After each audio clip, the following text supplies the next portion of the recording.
Hello everyone, my name is Carson and this is Jennifer and we're going to show you our 280 project. It's called Rose Hillman's Homework Helper. And what Homework Helper is supposed to do is it's a web application that's similar to, you would say, like a to-do list or a planner, maybe even Google Calendar. And it helps you plan out your week, whether that be with class assignments or activities here at Rose. But there's a couple things that Homework Helper does that another application wouldn't be able to do. And one of those features that we focused mainly on was our computational bit with predicting where you can place assignments. So one of the biggest problems here at Rose is not understanding how long something can take and potentially procrastinating, not necessarily because you don't want to do it, but because you're overwhelmed, you don't know how long it's going to take, you don't know where to put it in your busy Rose schedule. And so our application helps with that by taking previous assignment data and predicting spots that you can place assignments to help with better time management. And there's no better way to help you understand this, but by showcasing it. So I'm going to navigate to our website, and Jenny is going to take it over and talk more about how to use Homework Helper. Hi. So essentially what we have here is we have the homepage for our homework helper. And so what we've added is we added some nice instructions to help any user that's on homework helper. So what we're going to do is we're going to follow along.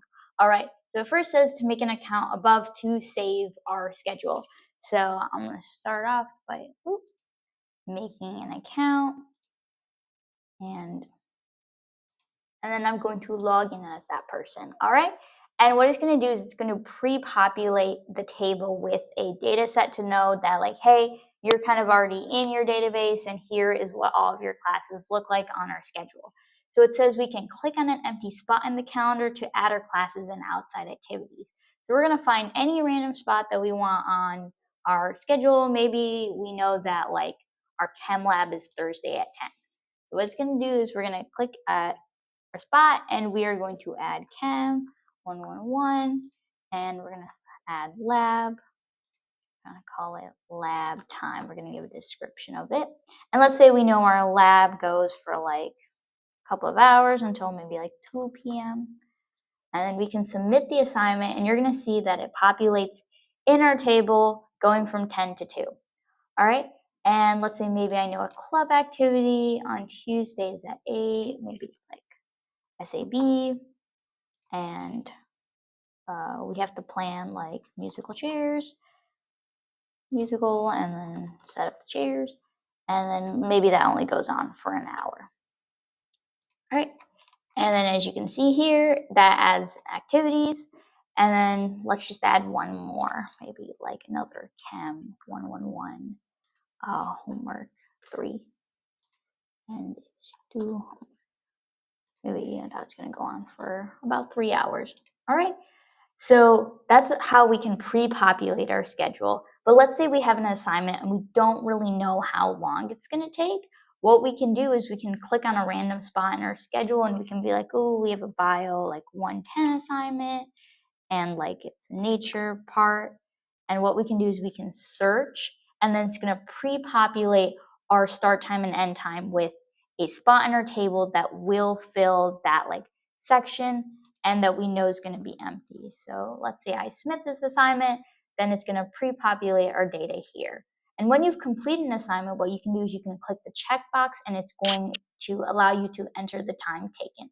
Let's say I finished homework 3 for chem, then what I can do is I can go to completed and maybe let's say this one only took me like 4 hours, then I can save my changes and it's grayed out because I've completed it.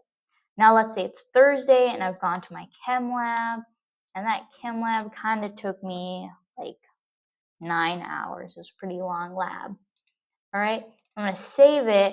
And then when I go to add another chem assignment, what it's going to do is it's going to be able to take the average of the two, maybe like homework 4. It's going to be able to take the average of the two and it's going to suggest me a time for like adding the average between 4 and 9 hours and then dividing it by 2. So it's saying I can do it from Monday 11 to 6 because I have an open spot that fills up that time. So let me add it there and I can do so. But maybe let's say I'm doing a bio assignment homework 6 for bio, and I get this time, but I don't really like it. What I can do is I can submit the assignment, but then I can go in and I can edit it myself. So maybe I don't want it on Monday, maybe I want it on Friday. So I can save those changes and you can see bio has moved to a different time. And let's say I wanted to delete an assignment, maybe I don't need bio and nature anymore, then I can delete the assignment and then it goes away.